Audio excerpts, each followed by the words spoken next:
चंदगडच्या सभापतीपदी विलास नाईक बिनविरोध, उपसभापतीपदी संज्योती मळवीकर यांची बिनविरोध निवड. चंदगड येथील पंचायत समितीवर बहुमतानुसार मंगळवारी राष्ट्रवादी काँग्रेसचा झेंडा फडकला. त्यामध्ये सभापतीपदी राष्ट्रवादी काँग्रेसचे विलास नाईक यांची तर उपसभापतीपदी राष्ट्रवादीच्याच संज्योती मळवीकर यांची बिनविरोध निवड करण्यात आली. निवडणूक अधिकारी म्हणून तहसीलदार राजेश चव्हाण यांनी काम पाहिले.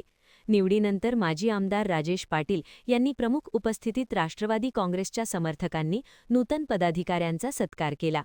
या निवडीसाठी राष्ट्रवादी काँग्रेस शरद पवार गटाच्या नेत्या डॉ. नंदिनी बाभुळकर कुपेकर यांचे विशेष आभार मानले. निवडीनंतर फटाक्यांची आतिषबाजी करत समर्थकांनी जल्लोष केला.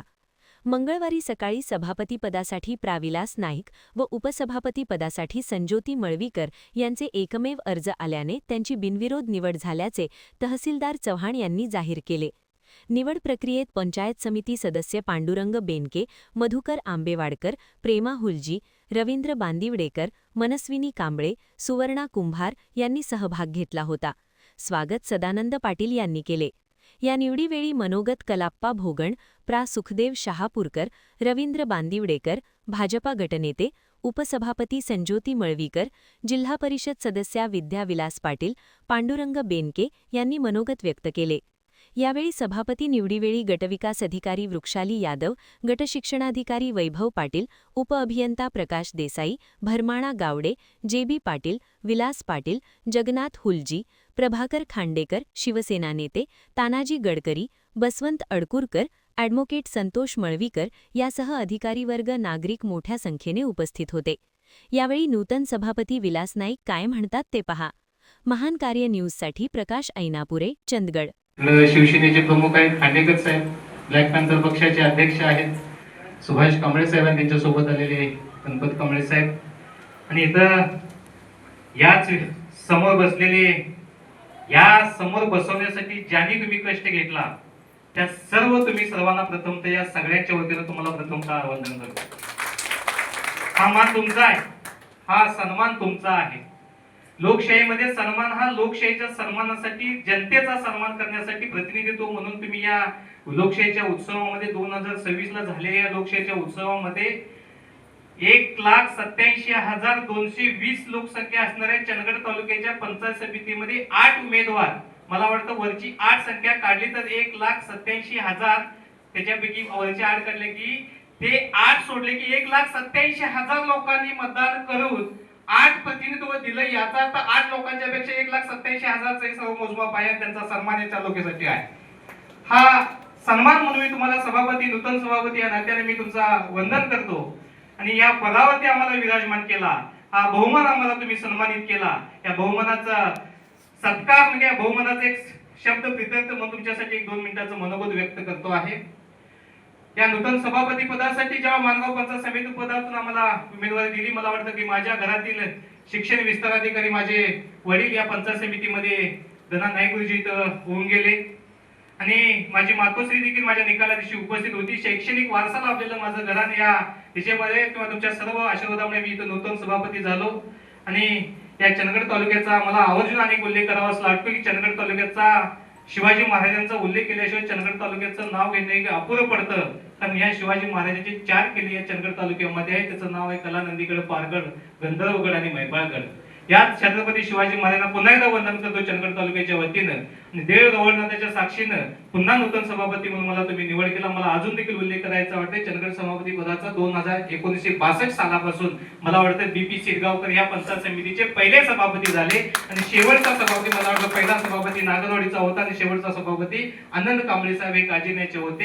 32 सभापती झाल्यानंतर 33वा सभापती होण्याचा मान तुम्ही मला मिळवला, त्याबद्दल पुन्हा एकदा तुम्हाला वंदन करतो.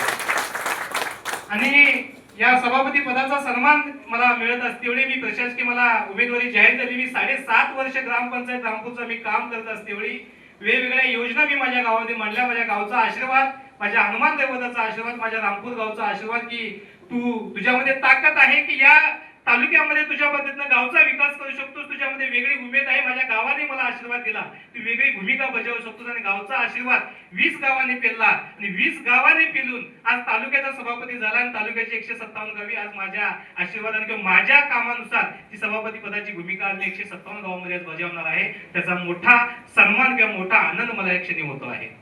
मला आज आवर्जून उल्लेख करावा लागतो की 109 ग्रामपंचायती माझ्या माहितीनुसार शासकीय माहितीनुसार 109 ग्रामपंचायतीने 157 गावं या चंदगड तालुक्यामध्ये आहेत आणि वाडी वस्तीमध्ये वसलेलं आमचं गाव आहे. 1,87,220 लोकसंख्या 2011च्या जनगणनेनुसार अजून जनगणना व्हायची आहे पण त्या 2011च्या सेन्सेक्स नुसार 1,87,220 लोकसंख्या आहे आणि मला वाटतं की भौगोलिकदृष्ट्या जादा क्षेत्रफळ असणारं कोल्हापूर जिल्ह्यातला एकमेव तालुका तो म्हणजे आमचा चंदगड तालुका आहे.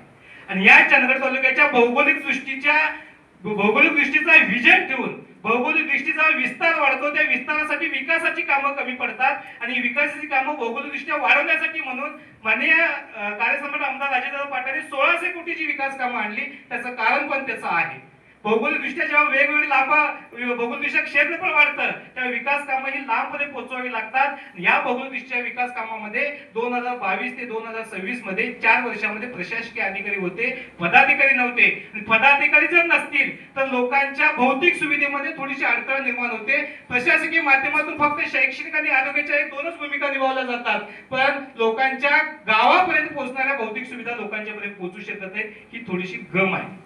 आणि मला वाटतं की मगाशी मी विशेष सभा जेव्हा झाली त्या विशेष सभेमध्ये ती मागची नोटीस मी वाचली. त्या नोटीस मध्ये मला आज आवर्जून देखील उल्लेख करावा लागतो. मी मागची तारीख बघितली मॅडम, त्यामध्ये 9/3/2022 ला शेवटची सभा झाली आणि आज तारीख आहे 10/3/2026. मला वाटतं 4 वर्षांनी करेक्ट 4 वर्षांनी ही आमची पहिली सभा होते त्या पदाधिकाऱ्यांच्या सभेनंतर. आणि ह्या 4 वर्षाच्या कालावधीमध्ये ज्या भौतिक सुविधा, ज्या प्रशासकीय सुविधा, ज्या शैक्षणिक सुविधा ज्या गावामध्ये ज्या आपल्या चंदगड तालुक्यामध्ये कमतरता जाणवली ती म्हणजे पदाधिकाऱ्यांच्या कमतरतेमुळे जाणवली. आणि ह्या 2026 मध्ये या पदाधिकाऱ्यांच्या माध्यमातून ही आम्हाला नवसंधी प्राप्त झाली.